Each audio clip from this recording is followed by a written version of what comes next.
حدیث نمبر 2106۔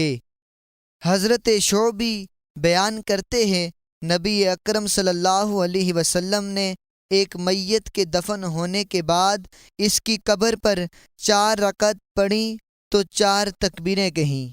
شیبانی نے پوچھا، آپ سے یہ حدیث کس نے بیان کی ہے؟ انہوں نے فرمایا، ایک متعبر شخص یعنی حضرت ابن عباس رضی اللہ تعالی عنہما نے۔ ابن نمیر نے بیان کیا کہ نبی اکرم صلی اللہ علیہ وسلم ایک تازہ قبر کے پاس گئے اور اس کی نماز جنازہ پڑھی۔ صحابہ کرام آپ کے پیچھے صف بستہ ہوئے۔ آپ نے 4 تکبیریں پڑھیں۔ راوی کہتے ہیں، میں نے عامر سے پوچھا، آپ سے کس نے بیان کیا؟